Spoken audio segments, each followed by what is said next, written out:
വീണ്ടും ഒന്നും അറിയാൻ വയ്യാത്ത പട്ടാളക്കാരെ അവരെ ചീറ്റ് ചെയ്യുന്നത് ശരിയാണ്. രാജ്യത്തിന് വേണ്ടി 32 വർഷം സെർവ് ചെയ്തതിന് ശേഷം ഞങ്ങൾ ഇതാണ് പ്രതീക്ഷിക്കുന്നത്. അത് വന്നെന്താ, വിജിലൻസ് എൻക്വയറിയിൽ വന്നാണ് റിപ്പോർട്ട്. ആരാ വിജിലൻസ് എൻക്വയറി? പിന്നെ ഈ revenue department vigilance. Occupation certificate കൊടുത്ത 2018 കൊടുത്തു. പക്ഷേ ആ കൊടുത്തോ തെറ്റായ രീതിയിലാണ്. ഒരുപാട് വയലേഷൻസ് ഉണ്ട് ഇതിൽ.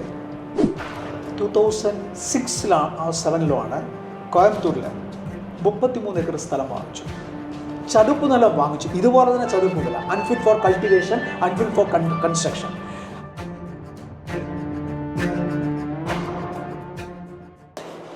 ചെന്നൈയിലെ ജസ്റ്റ് ഐ ടേക്ക് 2 minutes. ചെന്നൈയിലാണെങ്കിൽ 882 ഫ്ലാറ്റ് ഉണ്ടാക്കി. അത് തുടങ്ങിയത് 2012-ൽ, 2015-ൽ തരാവുന്നതുണ്ട്. അത് 19.17 ഏക്കർ സ്ഥലം അവർ വാങ്ങിച്ചു, ചതുപ്പ് നിലം വാങ്ങിച്ചു. ഇതുപോലെ തന്നെ ചതുപ്പ് നിലം, unfit for cultivation, unfit for construction. അങ്ങനെയുള്ള സ്ഥലത്ത് ഇവർ ഫ്ലാറ്റ് കിട്ടി. അത് 31 നില കെട്ടിടങ്ങളാണ്, 6 ടവർ, 852 ഫ്ലാറ്റ്. ഈ ഫ്ലാറ്റുകളിൽ ഇനി സ്ഥലം ഈ 19.17 ഏക്കർ എന്ന് പറയുന്നതാണെങ്കിൽ ഗവൺമെൻറ് ലാൻഡ് ആണെന്നുകൊണ്ട് മദ്രാസ് ഹൈക്കോടതിയിൽ കേസ് 2019 മുതൽ നടക്കുന്നു. ഞങ്ങൾക്ക് ആർക്കും അറിഞ്ഞുകൂടാ. അങ്ങനെ 852 ആൾക്കാരെ ഇത് ചീറ്റ് ചെയ്തു. അത് കഴിഞ്ഞ് ഈ മാറ്റർ സുപ്രീം കോടതി വരെ എത്തിയിരിക്കുകയാണ്. ഇപ്പം ഈ സ്ഥലത്തിനുടമകൾ സ്റ്റേറ്റ് ഗവൺമെൻറ് പറയുന്നത് ഞങ്ങളുടെ സ്ഥലമാണ്. അല്ല, ഇതിന് വേറെ സത്യനാരായണ റെഡ്ഡി എന്ന് പറയുന്ന ഒരാളും വേറെ ആൾക്കാരും അവരുടെ സിസ്റ്ററും ആൾക്കാരും എല്ലാം കൂടെ അപ്പോൾ പുതുതായിട്ട് വന്നിരിക്കുകയാണ്. എന്താ ചെയ്യുക? ഒന്ന് ആലോചിച്ച്, 852 ഫ്ലാറ്റ് ഉണ്ടാക്കി, ജീവിതകാലം മുഴുവൻ ഉണ്ടാക്കിയ പിന്നെ പൈസയും ബാങ്ക് ലോണും കൊടുത്തൊരു പിന്നെ തലയ്ക്ക് മുകളിൽ ഒരു പിന്നെ ഒരു വീടോ ഒരു ഫ്ലാറ്റോ വാങ്ങിച്ചാൽ നമുക്ക് മനസ്സമാധാനമില്ല. അത് എത്രയോ ആൾക്കാർ ചെന്നൈയിലെ ചത്തു കഴിഞ്ഞു. ഇനിയും 71 വയസ്സായി എനിക്ക്. എത്ര നാൾ ജീവിച്ചതെന്ന് ദൈവത്തിനറിയാം. അപ്പം ആ രീതിയിലുള്ള ഇത്ര അക്രമവും അഴിമതിയുമാണ് ഈ AWHO എന്ന് പറയാൻ ചെയ്തിരിക്കുന്നത്. പക്ഷേ ഇതിലൊക്കെ ഞങ്ങൾക്ക് മനപ്രയാസം എന്ന് പറയുന്നത്, ഇത് ബോർഡ് ഓഫ് മാനേജ്മെൻറ്റിലും ബോർഡ് ഓഫ് ഗവർണേഴ്സിലും senior topmost officers of Indian army, highly competent, അവർ ഇത് എൻഷുർ ചെയ്യണം. ഈ മാനേജിങ് ഡയറക്ടർ ആണെങ്കിലും പ്രോജക്ട് ഡയറക്ടർ ആണെങ്കിലും മറ്റുള്ള എല്ലാവരും ഇവരും ആദ്യമായിട്ട് മേഡ് അക്കൗണ്ടബിൾ. അപ്പോൾ AWHO പേര് ഒരു വലിയ ഹവ എന്നുള്ള മറ്റ് കാര്യങ്ങളില്ല. റൈറ്റ്, കമ്മിങ് ഓൺ ടു കോയമ്പത്തൂരിൽ AWHO 2006-07 കോയമ്പത്തൂരിൽ 33 ഏക്കർ സ്ഥലം വാങ്ങിച്ചു. ഇതുപോലെ മാർക്കറ്റ് സർവേ ചെയ്തിട്ട് ഞങ്ങൾ പിന്നെ ഫ്ലാറ്റ് നോ പ്രോഫിറ്റ് നോ ലോസിൽ പിന്നെ ക്വാളിറ്റി ഫ്ലാറ്റുകൾ ഉണ്ടാക്കി തരാം. 484 ഫ്ലാറ്റ്, 84 ഇൻഡിപെൻഡൻറ്റ് ബംഗ്ലോസും 400 ഫ്ലാറ്റുകളുമാണ്, അപ്പാർട്ട്മെൻറ്റ്സുമാണ് ഉണ്ടാക്കേണ്ടത്. ഇവരെന്ത് ചെയ്തു? ആലോചിച്ച് നോക്കി. ഇത് 2008 പ്രോജക്റ്റ് തുടങ്ങി, 3.5 വർഷത്തിനുള്ളിൽ കംപ്ലീറ്റ് ചെയ്യാനുണ്ട്. അവസാനം ഇത് ഡ്രാഗ് ചെയ്ത് കംപ്ലീറ്റ് ആകാതെ ഇങ്ങനെ പോയി കേസായി വഴക്കായി അവസാനം 2018 ഇത് കംപ്ലീറ്റ് ചെയ്ത് ഹാൻഡ് ഓവർ ചെയ്തു. പക്ഷേ ഒറ്റ ഒരു ഡ്വെല്ലിംഗ് യൂണിറ്റോ അല്ലെങ്കിൽ അപ്പാർട്ട്മെൻറ്റോ ഇന്ന് വരെ ഓണർഷിപ്പ് ട്രാൻസ്ഫർ ചെയ്തിട്ടില്ല. ഇവർ കാണിച്ചത് എന്താണെന്ന് വെച്ചാൽ ഇത്ര വൃത്തികെട്ട ഒരു പിന്നെ എന്താ പറയുക ചീറ്റിങ്. 33 ഏക്കറിലാണെങ്കിൽ 400 ഫ്ലാറ്റേ അവർ ഉണ്ടാക്കിയുള്ളൂ. അതുപോലെ ഐ തിങ്ക് ഇൻഡിപെൻഡൻറ്റ് ബംഗ്ലോ ഉൾപ്പെടെ. ബാക്കി ഫേസ് 2 ചെയ്യുമെന്ന് പറഞ്ഞിട്ടുണ്ട്. പക്ഷേ അപ്രൂവൽ ഒന്നേ ഉള്ളൂ. 484 ഒരേ ഒരു അപ്രൂവൽ കോയമ്പത്തൂർ മുനിസിപ്പാലിറ്റി കൊടുത്തിട്ടുള്ളൂ. പക്ഷേ അവർ 2 ആക്കിയിട്ട് ചെയ്യാവുന്നതുണ്ട്. അപ്പോൾ ഇത് പിന്നെ ഓണേഴ്സ് അറിഞ്ഞിട്ട് അവർ പിന്നെ മദ്രാസ് ഹൈക്കോടതിയിൽ കേസായിട്ടുണ്ട്. ഇവരെന്ത് ചെയ്തു? ഈ പിന്നെ ഏതാണ്ട് 10 ഏക്കർ സ്ഥലവും എങ്ങാണ്ട് ഇവർ പിന്നെ അൺഡിവൈഡഡ് ഷെയർ ഓഫ് ലാൻഡിൽ വീതിച്ചു കൊടുക്കാതെ മാറ്റി ഫെൻസിങ് ചെയ്യാൻ നോക്കി. അപ്പോൾ അവരാണെങ്കിൽ ഓണേഴ്സ് സ്റ്റോപ്പ് ചെയ്ത് അതിനുശേഷം കേസായി. അപ്പോൾ ഈ സ്ഥലം പിന്നെ വിൽക്കാൻ വേണ്ടി ശ്രമം നടത്തി. അത് കോടതിയിൽ പോയത് അത് നടന്നിട്ടില്ല ഇതുവരെ. പൂനെ ഹഡപ്സർ, പൂനെയിൽ ജയ് ജവാൻ ആവാസ് യോജന എന്ന് പറഞ്ഞ് 2005 സ്ഥലം വാങ്ങിച്ചു. അതെ, JSCOs ജൂനിയർ കമ്മീഷൻഡ് ഓഫീസേഴ്സും പിന്നെ അതുപോലെ അതർ റാങ്ക്സിലുള്ള ഹവ്ലാസ്, നായിക്, ജവാൻസ് ഇവർക്ക് വേണ്ടി അവരുടെ ഫാമിലീസ് ഉണ്ട്. അതിപ്പോഴും കേസും പഴും നടന്നുകൊണ്ടിരിക്കുകയാണ്. എന്നാലോചിച്ച് നോക്കി, എത്ര വർഷങ്ങളായി ഒരു പ്രോജക്റ്റും സമയത്ത് കംപ്ലീറ്റ് ചെയ്ത് കൊടുക്കില്ല. ചെന്നൈയിലെ പ്രോജക്റ്റ് ആണെങ്കിൽ 2015 കംപ്ലീറ്റ് ചെയ്യുമെന്ന് പറഞ്ഞ ഡിസംബറിൽ 2000 ആദ്യ ഹാൻഡ് ഓവർ 2019 ഏപ്രിൽ, 4 വർഷത്തിന് ഡിലേക്ക് ശേഷം. ബാക്കിയുള്ള 3 ടവറിൻ്റെ എന്ന് പറഞ്ഞാൽ 2022-23 ലൈക്ക് ദാറ്റ്, അങ്ങനെയാണ് നടന്നിരിക്കുന്നത്. പിന്നെ യലഹങ്കയിൽ ഇവരൊരു പ്രൊജക്റ്റ് ചെയ്തു. ഈ യലഹങ്ക നമ്മുടെ പുതിയ ബാംഗ്ലൂർ എയർപോർട്ടിനടുത്താണ്, ഇൻ്റർനാഷണൽ എയർപോർട്ടിനടുത്ത്. ഈ സിവിൽ ഏവിയേഷൻ്റെ ഗൈഡ് ലൈൻസ് അനുസരിച്ച് വിമാനം ലാൻഡിങ് ടേക്ക് ഓഫ് ചെയ്യുന്നതുകൊണ്ട് ഈ ബിൽഡിങ്ങിൻ്റെ ഹൈറ്റ് റെസ്ട്രിക്ഷൻസ് ഉണ്ട്. ഇത്ര നിലയിൽ കൂടുതൽ നമുക്ക് ബിൽഡിംഗ് കെട്ടാൻ പറ്റത്തില്ല. അത് വയലേറ്റ് ചെയ്തവരെ, എന്നിട്ട് കൂടുതൽ ഫ്ലാറ്റ് കിട്ടുക. ഇത് ഇങ്ങനൊരു AWHO എന്ന് പറയുന്ന ഇവർക്ക് ചെയ്യാമോ? റൈറ്റ്. അതിനുശേഷം അതിന് എന്താ ഇലക്ട്രിസിറ്റി കണക്ഷൻ കിട്ടിയില്ല, ഒക്കെ ആൾക്കാർ സഫർ ചെയ്യാനെന്തോ ജസ്റ്റ് കാര്യങ്ങൾ. വൈറ്റ് ഫീൽഡ് ഇതുപോലെ തന്നെ. പിന്നെ ഇപ്പോഴാണെന്നുണ്ടെങ്കിൽ യലഹങ്കയിൽ വേറെ ലേറ്റസ്റ്റ് ഒരു പ്രശ്നം എന്ന് പറഞ്ഞാൽ ഈ ലാൻഡിൻ്റെ ഓണേഴ്സ് അവരാണെന്നുണ്ടെങ്കിൽ കേസ് കൊടുത്തു എവരുടെ ലാൻഡാണെന്നുണ്ട്. എന്നിട്ട് ബാംഗ്ലൂർ ഹൈക്കോടതി എനിക്ക് തോന്നുന്നു അതിലാണെന്നുണ്ടെങ്കിൽ അതിൽ അവർക്ക് ഫേവറബിൾ ഓർഡർ കൊടുത്തു. ഇത് ഡെമോളിഷ് ചെയ്തിട്ട് താമസിക്കുകയാണ് ആൾക്കാർ, ഡെമോളിഷ് ചെയ്തിട്ട് അതുപോലെ എന്താ ഒറിജിനൽ കണ്ടീഷനിൽ തിരിച്ചു കൊടുക്കാൻ വേണ്ടി. പിന്നെ അതിന് ശേഷം അപ്പീൽ പോയിരിക്കുകയാണ്. പിന്നെ ഡൽഹിയിലെ നോയിഡയിലാണോ, പിന്നെ ഗുഡ്ഗാവിലാണോ, മൊഹാലി പഞ്ചാബ്, പഞ്ച്കുള, എവിടൊക്കെ പ്രോജക്റ്റുകൾ ചെയ്യുന്നോ, ലക്നൗ, ഇതിൻ്റെ കഥകൾ മുഴുവൻ വെളിയിൽ കൊണ്ടുവരുന്നുണ്ടെങ്കിൽ ഒരു അഫിഡവിറ്റ് അവരെ കൊണ്ട് ഫയൽ ചെയ്യിക്കണം കോടതി. ചെയ്താൽ മാത്രമേ ഈ വിവരങ്ങളെല്ലാം വെളിക്കൊടുത്തു. വാട്ട് എ വൈറ്റ് എലിഫൻറ്റ്, ഇത്ര വികൃതമായ ഒരു രീതിയിൽ ഇത് മാനേജ് ചെയ്യാം. പിന്നെ ഈ മാനേജിങ് ഡയറക്ടർ എന്നൊക്കെ പറയുന്നത് ഇവരൊക്കെ ആണെങ്കിൽ 2-3 വർഷം കഴിഞ്ഞ ഒരു കോൺട്രാക്ട് എംപ്ലോയ്മെൻറ്റിലുള്ള റിട്ടയർ ചെയ്ത മേജറിലാണ്. അന്നിട്ട് പോകും. അവർക്ക് ഉത്തരവാദിത്തമില്ല, അക്കൗണ്ടബിലിറ്റി ഇല്ല. ഇപ്പോൾ എൻ്റെ FIR സ്ക്വാഷ് ചെയ്യാൻ വേണ്ടി ഹൈക്കോടതി പറഞ്ഞിരിക്കുന്നത് ഞാൻ FIR പിന്നെ ഇട്ടത് പോലീസ് ഇട്ടത് 1 വർഷം ശരി 2023 അപ്പോൾ പിന്നെ 2023 ഇവരാരും ഉത്തരവാദികളല്ല. അന്നത്തെ പ്രസിഡന്റ് ബോർഡ് ഓഫ് ഗവർണർ പിന്നെ വേറെ ആൾക്കാരായിരുന്നു. എങ്ങനെ തുടങ്ങിയ പ്രോജക്റ്റ് ശരിയാണ് എന്ന് വെച്ചാൽ ഞങ്ങൾ ആരുടെ അടുത്ത് പോകും? ഞങ്ങളയച്ച ലെറ്ററിന് ഒരു മറുപടി പോലും തരാത്ത ഇപ്പോഴത്തെ ആൾക്കാർ എന്നാൽ പറയട്ടെ, ഓക്കെ ഈ FIR അമെൻഡ് ചെയ്യും, നിങ്ങളെ അന്ന് തരുന്ന ഇന്ന ആൾക്കാരാണ്, പക്ഷേ അത് കാര്യങ്ങൾ എൻ്റെ കയ്യിലുണ്ട്. അപ്പോൾ ഞാനത് കോടതി പറയാൻ പോകണം. എൻ്റെ counter of I am going to file it.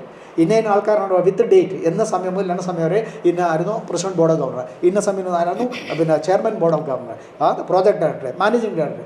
ശരി, അവർക്കെതിരായിട്ട് കേസെടുക്കട്ടെ. ഇവരെ ഈ തോന്നിവാസങ്ങളും ഈ അഴിമതിയും ഇത് ചെയ്യുന്നത്. പിന്നെ ഇവരെ 10,000 രൂപ കൊടുത്ത് വാങ്ങിച്ചതാണ് ഇവിടുത്തെ സ്ഥലം, നിലം. 425 സെൻറ്റ് സ്ഥലം വാങ്ങിച്ചത് 42 ലക്ഷം രൂപയ്ക്ക് വാങ്ങിച്ചു. പക്ഷെ ഞങ്ങളുടെ നിന്ന് വാങ്ങിച്ച എത്ര കാശാണ്? ഞങ്ങളുടെ നിന്ന് വാങ്ങിച്ചത് 3,99,800 രൂപയാണ്. 1 സെൻറ്റിന് വേണ്ടി അവർ ചാർജ് ചെയ്തത്. 1 സെൻറ്റിന് ഒരു ആറിന്, ഒരു സെൻറ്റിന് 2.5 സെൻറ്റോളം വരും. ഒന്ന് ആലോചിച്ച് നോക്കി. അപ്പം 10,000 രൂപയ്ക്ക് വാങ്ങിച്ചിട്ട് നോ പ്രോഫിറ്റ് നോ ലോസ് എന്ന് പറയുന്ന ഓർഗനൈസേഷൻ പട്ടാളക്കാരുടെ സെർവിങ് റിട്ടയേർഡ് അവർക്ക് വേണ്ടി ഞങ്ങൾ വെൽഫെയർ നോക്കുമെന്ന് പറഞ്ഞാൽ ഇങ്ങനെ ചെയ്യാം. പക്ഷേ ഈ പ്രോജക്റ്റിൽ ഈ പിന്നെ പെർ സ്ക്വയർ ഫീറ്റ് ഇവർ കോസ്റ്റിംഗ് ചെയ്തപ്പോൾ ഈ സ്ഥലം വാങ്ങിച്ചതിന് കാശ് പിന്നെ ആർമി ഗ്രൂപ്പ് ഇൻഷുറൻസ് ഫണ്ടിൽ നിന്ന് എടുത്തിട്ടുണ്ടെന്ന് തോന്നുന്നു. പക്ഷേ അതിന് അവർക്ക് പലിശയോടാണ്. ആർമി ഗ്രൂപ്പ് ഇൻഷുറൻസ് ഫണ്ടിൽ ആരാ കൊടുത്തിരിക്കുന്നത്? എന്നെ പോലെയുള്ള ഇപ്പോൾ നേരത്തെ സർവീസ് ചെയ്തിരുന്ന ആൾക്കാർ കൊടുത്ത കാശാണ്. അതിന് ഇവർ അവിടുന്ന് ലോൺ എടുത്തിട്ട് ഈ സ്ഥലം വാങ്ങിച്ചിട്ട് ഈ സ്ഥലവും അതിൻ്റെ പലിശയും ഫൈനാൻസ് കോസ്റ്റ് എന്ന് പറയും, അതുൾപ്പെടെ ഞങ്ങളുടെ നിന്ന് കോസ്റ്റ് ചെയ്താണ് സ്ക്വയർ ഫീറ്റിന് ഇത്രയെന്ന് പറഞ്ഞിട്ട് എൻ്റെ നിന്ന് 69 ലക്ഷം ചില്ലോൻ രൂപ എൻ്റെ നിന്ന് വാങ്ങിച്ചത്. 1590 സ്ക്വയർ ഫീറ്റിന് അത് ഡിവൈഡ് നമുക്കറിയാം എത്ര പെർ സ്ക്വയർ ഫീറ്റ് എത്ര ആണെന്നുള്ളത്. എന്നാലോചിച്ച് നോക്കിയേ. അപ്പോൾ അങ്ങനെ ഈ സ്ഥലം വാങ്ങിച്ചത് ഇതിൻ്റെ വിറ്റപ്പോൾ ഇങ്ങനെ. അതുപോലെ ചെന്നൈയിലെ ചതുപ്പ് നിലം 1 ഏക്കറിന് 50 ലക്ഷം രൂപയും കൊണ്ട് വിലയുള്ളത് 19 ഏക്കർ വാങ്ങിച്ചത് 114 കോടി രൂപയ്ക്കാണ്. 114 കോടി രൂപ, അതും ലിറ്റിഗേഷൻ കിടന്ന ലാൻഡ്. ജസ്റ്റ് ഇമാജിൻ എത്രമാത്രം. ആ കാശ് മുഴുവൻ അൺഡിവൈഡഡ് ഷെയർ ഓഫ് ലാൻഡിൽ ഞങ്ങളുടെ നിന്ന് വാങ്ങിക്കും. ഇത് ഇന്ന് വരെ 59 ഫ്ലാറ്റ് മാത്രമേ ചെന്നൈയിൽ അവർ രജിസ്റ്റർ ചെയ്തിട്ടുള്ളൂ, ഓണർഷിപ്പ് ട്രാൻസ്ഫർ ചെയ്തിട്ടുള്ളൂ. ബാക്കിയുള്ള കംപ്ലീറ്റ് ഫ്ലാറ്റുകൾ കോടതി കേസും വഴക്കുമായി. Land development commissioner Tamil Nadu has put an order no transaction will take place. വാങ്ങിച്ചവരോ ഓണർഷിപ്പ് ട്രാൻസ്ഫർ വിൽക്കാനും പറ്റില്ല. നമ്മൾ കാശ് കൊടുത്തു, അവിടെ താമസിക്കാൻ പൊസഷൻ മാത്രം കിട്ടി. സുപ്രീം കോടതി ഓർഡർ എന്ത് വരും എന്നുള്ളത് എല്ലാവരും കീപ്പ് യുവർ ഫിംഗേഴ്സ് ക്രോസ്ഡ്. ദൈവത്തിനെ വിളിക്കുക. ഈ 852 ആൾക്കാർക്ക് വേണ്ടി ഫെയറബിൾ ആയിരിക്കുമോ, അതോ ഇല്ലെങ്കിൽ എവിടെ ഗതി എന്താകും? അപ്പോൾ എനിക്ക് പറയാനുള്ള ഇത്രയേ ഉള്ളൂ. ഈ ആർമിയുടെ വാച്ച്ഫുൾ ഐസ്, അവരുടെ നിഗരാനിയിൽ അല്ലെങ്കിൽ അവർ ചെയ്തേണ്ട കാര്യങ്ങൾ ഇങ്ങനെ മിസ്മാനേജ്മെൻറ്റ് ചെയ്ത് ഈ 46 വർഷം ചെയ്തിട്ട് അത് കറക്റ്റ് ചെയ്യാതെ ഈ ഓർഗനൈസേഷൻ വീണ്ടും പുതിയ പ്രോജക്റ്റ് തുടങ്ങാൻ പോവാണ്. വീണ്ടും ഒന്നും അറിയാൻ വയ്യാത്ത പട്ടാളക്കാരെ അവരെ ചീറ്റ് ചെയ്യുന്നത് ശരിയാണ്? ഇതാണ് ഞാൻ ചോദിക്കുന്നത്. അത് ദൈവത്തിൽ വിശ്വാസമുണ്ട്. ഒരു പക്ഷേ ഈ കോടതിയും അതുപോലെ കോടതിയിൽ വിശ്വാസമുണ്ട്. ഹൈക്കോടതിയിൽ കേസ് എത്രമാത്രം അത് അട്ടിമറിക്കാമോ അതിൻ്റെ കാര്യങ്ങളെല്ലാം ഇടപെച്ച് ചെയ്തുകൊണ്ടിരിക്കുന്നു. പിന്നെ ഓഫറുകൾ പലതും തരുന്നു, അത് മാറ്റി മാറ്റി ഹൈക്കോടതിയിൽ പറയുന്നു. അപ്പം ഇതിന് എത്രമാത്രം ഇത് വലിച്ച് നീട്ടി ടയർ യു ഔട്ട്. എങ്ങനെ? ഞാൻ പറഞ്ഞ 73 വയസ്സായി, എത്ര നാൾ ജീവിക്കും ആർക്കറിയാം? നമ്മളെ ചാകുന്നു, അത് ചത്താലും നമുക്ക് ഇതിൽ നിന്ന് മുക്തി കിട്ടുമോ എന്ന് തോന്നുന്നില്ല. ചാവുന്നത് എവിടെ കിടന്നായിരുന്നു അറിയത്തില്ല. ഇത് കണ്ടില്ല, ഇവിടെ എൻ്റെ ഫ്ലാറ്റിൻ്റെ ഇതല്ലേ, വെക്കേറ്റ് ചെയ്യാൻ പറഞ്ഞ് വെക്കേറ്റ് ചെയ്തു. വാടക തരുന്നുണ്ടോ? തരുന്നില്ല. കിട്ടുമോ? തരുന്നില്ല. പെൻഷനാണെങ്കിൽ ഇല്ല. ബാങ്ക് ലോണും കൊടുത്ത് പിന്നെ കേസിനും വഴക്കിനും ഒക്കെ ആയിട്ട്. ഇതൊക്കെയാണോ രാജ്യത്തിന് വേണ്ടി 32 വർഷം സെർവ് ചെയ്തതിന് ശേഷം ഞങ്ങൾ ഇതാണോ പ്രതീക്ഷിക്കുന്നത്? അതും പ്രത്യേകിച്ചും ഒരു സിവിൽ ബിൽഡർ, നമുക്കറിയാം, ആമ്രപാലി ആണെങ്കിലോ യൂണിറ്റെക് ആണെങ്കിലോ സുപ്രീം കോടതി അതിൻ്റെ ചെയർമാനെയും മാനേജിംഗ് ഡയറക്ടറെയും ബോർഡ് ഓഫ് ഡയറക്ടേഴ്സിനെ പിടിച്ച് ജയിലിട്ടു. എന്നിട്ട് അതിപ്പോൾ കൺസ്ട്രക്ഷൻ കോടതിയുടെ എന്താ പറഞ്ഞത് വാച്ച്ഫുൾ ഐയിലാണ് ഇപ്പോഴത് ഈ കൺസ്ട്രക്ഷൻ ആ പ്രോജക്ട്സ് എല്ലാം നടന്നുകൊണ്ടിരിക്കുന്നത്. ഡൽഹിയിലും മറ്റും നടന്നു. ഇവിടെയും ഒരു പക്ഷേ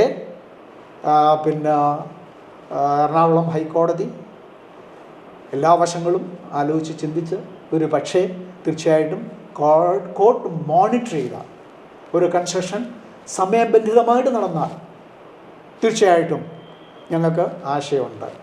3 or 4 അല്ലെങ്കിൽ മാക്സിമം. പക്ഷേ അവർ പറഞ്ഞ 8-10 വർഷം. അപ്പം ഞങ്ങൾ ഇപ്പോഴുള്ള റിട്ടയർഡ് ആരും ജീവിച്ചിരുന്നറിയില്ല. അപ്പോൾ തൽക്കാലം എനിക്ക് ഇത്രേ പറയാനുള്ളൂ. പക്ഷേ ഇതിൻ്റെ കൂടെ തന്നെ ചില കാര്യങ്ങൾ, ഇതിൻ്റെ ഓക്യുപ്പേഷൻ സർട്ടിഫിക്കറ്റ് ഈ 264 ഫ്ലാറ്റ് കൊടുത്തിരിക്കുന്നത് ക്യാൻസൽ ചെയ്യാൻ വേണ്ടി തൃപ്പൂണിത്തുറ മുനിസിപ്പാലിറ്റി സെക്രട്ടറിക്ക് local revenue government department notice കൊടുത്തിരിക്കുകയാണ്. ആ നോട്ടീസ് ഒന്ന് കോപ്പി ചെയ്യണം, തരാൻ വേണമെങ്കിൽ. ഓക്യുപ്പേഷൻ സർട്ടിഫിക്കറ്റ് കൊടുത്ത 2018 കൊടുത്തു. പക്ഷേ ആ കൊടുത്തോ തെറ്റായ രീതിയിലാണ്. ഒരുപാട് വയലേഷൻസ് ഉണ്ട് ഇതിൽ. 29 ഗസ്റ്റ് പാർക്കിങ്ങും ഫിസിക്കലി ചില ആൾക്കാരുടെ ഇവർ മറിച്ച് വിറ്റു. ആർക്ക്? ഒരു കാർ പാർക്ക് എല്ലാവർക്കും കൊടുക്കണം. അതുകൂടാതെ അഡീഷണൽ കാർ പാർക്ക് വേണമെന്ന് ചോദിച്ചു. ചിലരൊക്കെ 2 കാറുള്ളവർക്ക് ഇപ്പം കാശുണ്ട്, കൂടുതലുള്ളവർക്കാണെങ്കിൽ ചോദിച്ചു, വാങ്ങിച്ചു, അല്ലെങ്കിൽ മക്കൾക്കുള്ളതായി. പക്ഷേ അത് മറിച്ച് വിറ്റു. ആ കാശ് അവരെടുത്തു. ഇത് കംപ്ലീറ്റ് ചെയ്യാൻ വേണ്ടി മാറ്റർ തൃപ്പൂണിത്തുറ മുനിസിപ്പാലിറ്റി ഇതിനെ പറ്റി കംപ്ലയിൻറ്റ് ചെയ്തു. പിന്നെ ആ AWHO കംപ്ലയിൻറ്റ് ചെയ്തു. ആ പ്രോജക്ട് ഡയറക്ടർ അതിൻ്റെ പുറകിലുള്ള കാര്യങ്ങളെല്ലാം മൂവ് ചെയ്തു. എന്നിട്ട് സംഭവിച്ചെന്താ? ഇവരത് റെഗുലറൈസ് ചെയ്യാൻ വേണ്ടി കോമൺ ഏരിയ എൻക്രോച്ച് ചെയ്യുക. വയലേഷനാണ്. നമ്മുടെ കേരള മുനിസിപ്പൽ റൂൾസ് അനുസരിച്ച് അപ്രൂവ് ചെയ്ത പ്ലാൻസ് അയച്ച് കംപ്ലീറ്റ് ചെയ്യുക. അതനുസരിച്ച് നമ്മൾ കംപ്ലീഷൻ റിപ്പോർട്ട് കൊടുക്കണം. കംപ്ലീറ്റ് ചെയ്ത പ്ലാനും മറ്റു കാര്യം കൊടുത്ത് എന്നിട്ട് ഓക്യുപ്പേഷൻ സർട്ടിഫിക്കറ്റ് കൊടുക്കുകയുള്ളൂ. പക്ഷേ ഇവർ ചെയ്തത് എന്താണ്? അതായത് അഡീഷണൽ ഫ്ലോർ സ്പേസ് ഉണ്ടാക്കി. അത് എന്താ വിജിലൻസ് എൻക്വയറിയിൽ വന്നാണ് റിപ്പോർട്ട്. ആരാ വിജിലൻസ് എൻക്വയറി? ഈ റവന്യൂ ഡിപ്പാർട്ട്മെൻറ്റ് വിജിലൻസ് അവർ ചെയ്ത എൻക്വയറിയുടെ റിപ്പോർട്ട് എൻ്റെ കയ്യിലുണ്ട്. അവർ റെക്കമെൻഡേഷൻ ചെയ്തിരിക്കുകയാണ്. ഈ കാര്യങ്ങളൊക്കെ സ്വപ്നത്തിൽ പോലും ഞങ്ങളാരും വിചാരിച്ചില്ലെങ്കിൽ സംഭവിക്കണം. പക്ഷേ ഇത് ഓരോ ദിവസം കഴിയും തോറും മാനസികമായിട്ടുള്ള ടെൻഷൻ, ഫൈനാൻഷ്യലി ഉള്ള ബുദ്ധിമുട്ട്, ചെലവുകൾ, അപ്പോൾ ഈ 264 ഫാമിലീസിൻ്റെ ഗതി എന്താണെന്ന് എൻ്റെ ഈ ഇൻ്റർവ്യൂ കേൾക്കുന്നവരോ കാണുന്നവരോ നിങ്ങൾക്ക് ഊഹിക്കാമല്ലോ.